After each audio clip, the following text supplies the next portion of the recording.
Do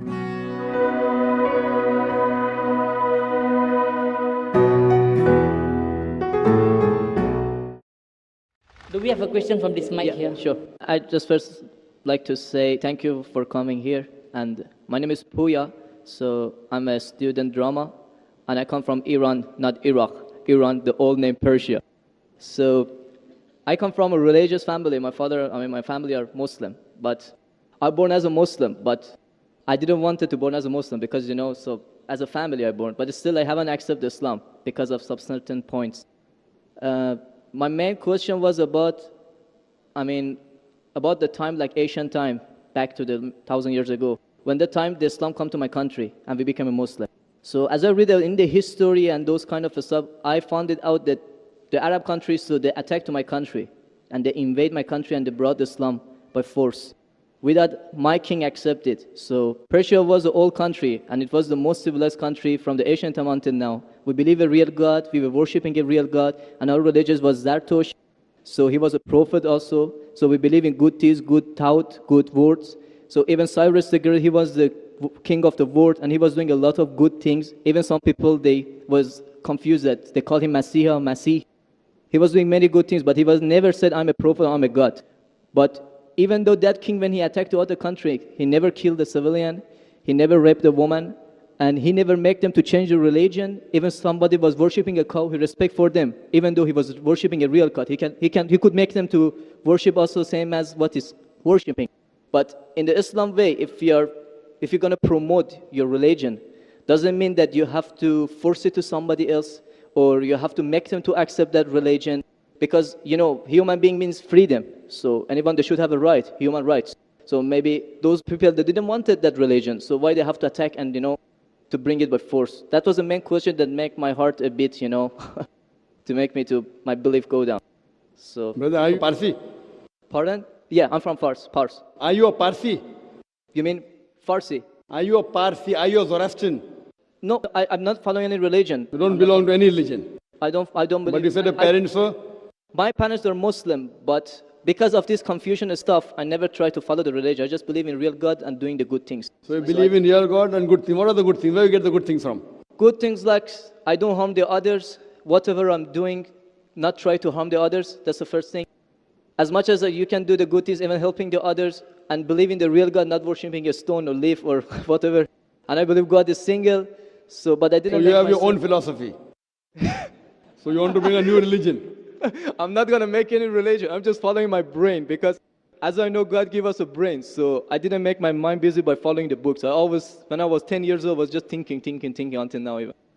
So I tried to follow my brain. Thinking, he's saying, God as long as not a stone. Who told you stone is not a God?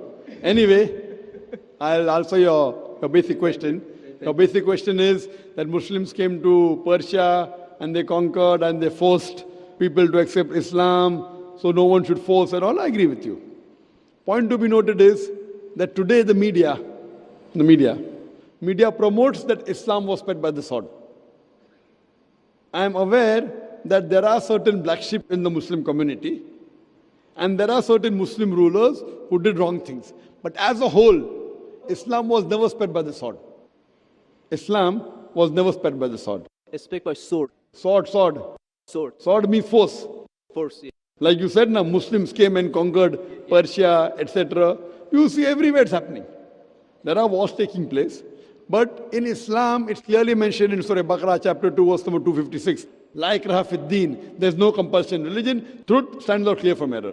What we see today, if we analyze, that we Muslims, we were the lord of the Arab lands for more than 1400 years.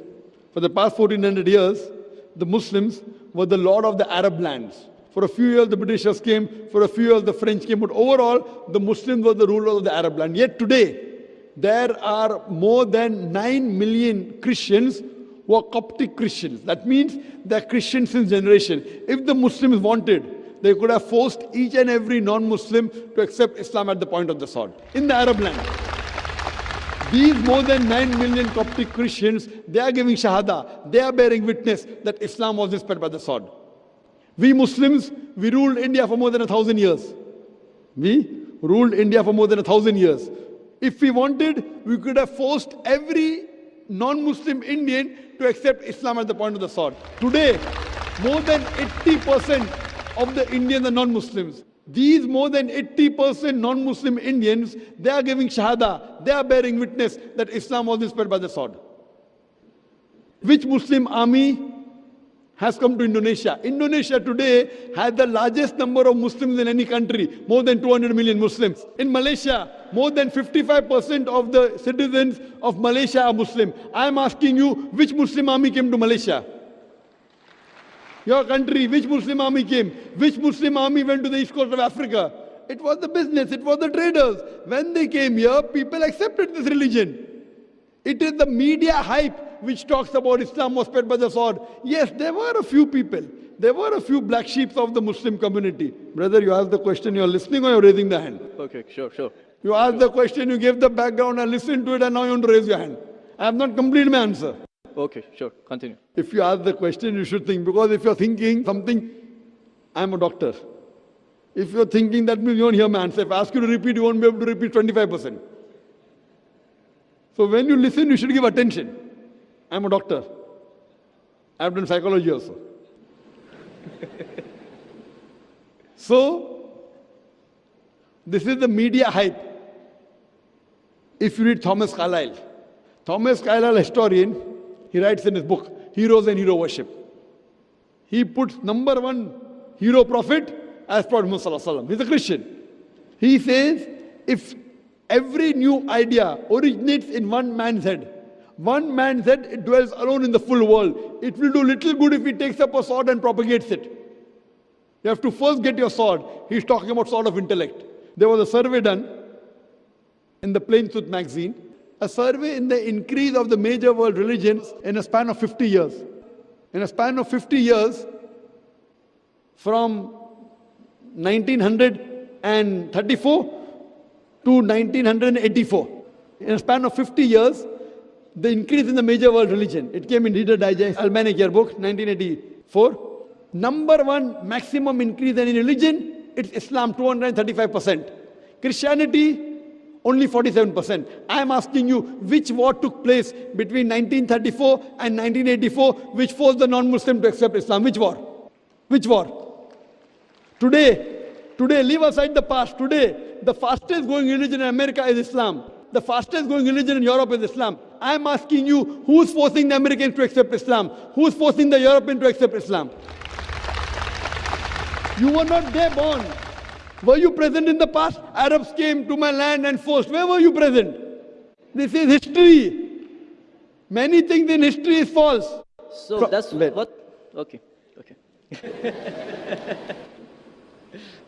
A very famous historian, Dilese O'Leary, he writes in the book, Islam at the Crossroad, page number 8. He says, history makes it clear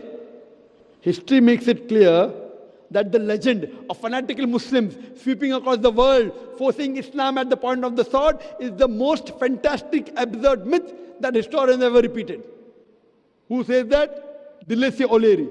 History makes it clear that the legend of fanatical Muslims forcing Islam at the point of the sword over conquered races is the most fantastic, absurd myth that historians ever repeated. This is just in the media today. Muslim terrorist, Muslim terrorist. I am asking you, did any Muslim attack you in this country? No, never. But the media says Muslims are terrorists. Yeah, media is just nonsense. Yes, same way your history is also nonsense. When media is nonsense, the history is also nonsense. Some is correct, some is wrong. That's the reason, if you hear the answer, I would like to end my answer with a quotation of Dr. Adam Pearson. Dr. Adam Pearson says that people who worry that one day nuclear weaponry will fall in the hands of the Arabs, they fail to realize that the Islamic bomb has already been dropped. The bomb of peace. It fell the day Prophet Muhammad, peace be upon him, was born. Good. Thank you, doctor, for your answer. But the point is, I didn't get the right answer because that's not media, that's history. And history is not something that can be written the false way, because if it be written the false way, it can be changed. But that was the true history in all over the world and is written every Brother, did you hear my quotation of Dilese O'Leary? Can you repeat it? Repeat what? Repeat Dilese O'Leary's quotation. I said it twice, not once, twice. Most of my answer was once. I said twice. Now repeat it. Repeatedly 50%. So what's the point of repeating that word? I want to know whether it went into your head or not. No, because that's what is in my head that is a history first thing. I am asking you, can you repeat the statement, the answer which I gave earlier? If you cannot repeat, that means it's useless me repeating the answer. You're not listening to me. You're thinking something. No, I'm listening to you. You're Can saying you repeat? that is media, that is false, Can you that's the history. repeat the statement of Deleuze O'Leary, a very famous historian? No, I can't. I'm saying it for third time. Listen to it and go behind the queue. Deleuze O'Leary says that history makes it clear the legend of fanatical Muslims forcing Islam at the point of the sword over conquered races is the most fantastic, absurd myth that historians have ever repeated. Deleuze O'Leary says history has been telling falsehood, and you're saying history, I believe in history. Deleuze O'Leary is saying that what history says that Muslims are forcing Islam at the point of the sword is the most fantastic myth that historians have repeated. So you have got influenced by the myth. So now think it's a myth and forget it and believe in the fact. The fact is you read the Quran, and inshallah I want you to revert to Islam. Revert back to the religion of your parents, inshallah. Okay. Okay, thank you. Thank you. In the unseen, and the unseen we only know through the Quran and the Sunnah. No person can know the unseen in its entirety except through the Quran and Sunnah. And we have Allah subhanahu wa ta'ala who has been very merciful to us to tell us what is happening in the unseen. Belief in the unseen is a very fundamental characteristic of a Muslim. And that's why at the very beginning of the Quran, in Surah Al-Baqarah, just after the opening Surah Al-Fatiha, the opening chapter, Allah subhanahu wa ta'ala describes the successful people.